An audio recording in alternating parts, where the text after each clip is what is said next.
in Europe, there has been a public clash between President of the Czech Republic, Miloš Zeman, and U.S. Ambassador to Prague, Andrew Shapiro. Apparently, the president was not too happy when the ambassador inserted himself into a debate on whether or not the Czech leadership is supposed to be in Moscow on May 9th to take part in the celebration of the VE Day events. And the president went on publicly to say that from now on the U.S. ambassador is barred from his presidential palace.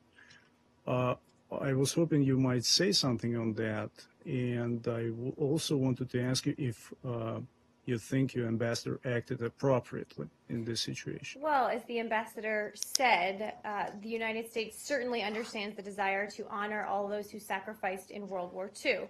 And of course, each country can make its own decisions about attendance. As I just said, we haven't decided about ours yet. We've also said, though, broadly speaking, that this isn't the time for business as usual with Russia. And the Czech Republic is obviously a NATO ally. We share a close and collaborative partnership with them and have stressed the importance of unity with our European allies and partners in pressing Russia to stop fueling the conflict in eastern Ukraine. So I think that pretty much sums up where we are on this issue. I know there'll be lots of questions about this over the coming weeks. And again, we haven't decided on our participation. But in terms of, so will there be some kind of a ramification or implication if within NATO if the Czech president does? Each country attend? can make their own decisions about participation in these kinds of events. I understand, but you just said that you noted that they were a NATO ally. So I'm just wondering if there's some kind of statement. Yeah, but you're also saying that it's a negative statement for a NATO ally to send its head of state. That's not. I certainly did not just say that. I said we enjoy a close and collaborative relationship with the Czech Republic. They are a valued NATO ally, and we understand that countries want to recognize those who sacrificed in World War II. We've also said this isn't time for business as usual. So you don't agree with Ambassador Shapiro that it is inappropriate for a head of state? I didn't comment one way or the other on whether I agree with what he said. Well, do you stand by Ambassador Shapiro? Absolutely, we stand by Ambassador Shapiro. Wait, let me finish, Matt. Okay. Let me finish. He has our full confidence.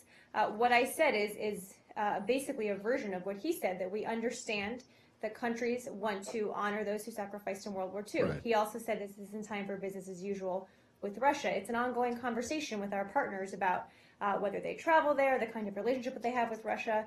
We certainly believe European unity is important. And this would be a display of disunity. I'm not saying that. I'm just saying in general that's the principle that guides our conversations.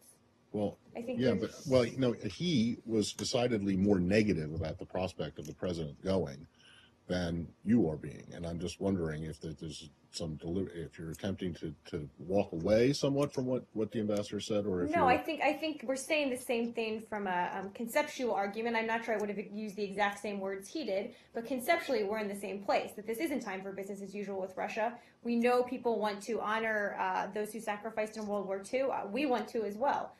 We're just talking through with our partners about how this might play out. Okay, but you say business as usual, but this is a big event, right? It's an unusual event. Because it doesn't happen every day, so it's not really usual. But I'm just wondering, is there any implication? Is it causing Ambassador Shapiro any problem to be banned from the presidential palace? I can't confirm that he has, but I'm happy to check with him and see. And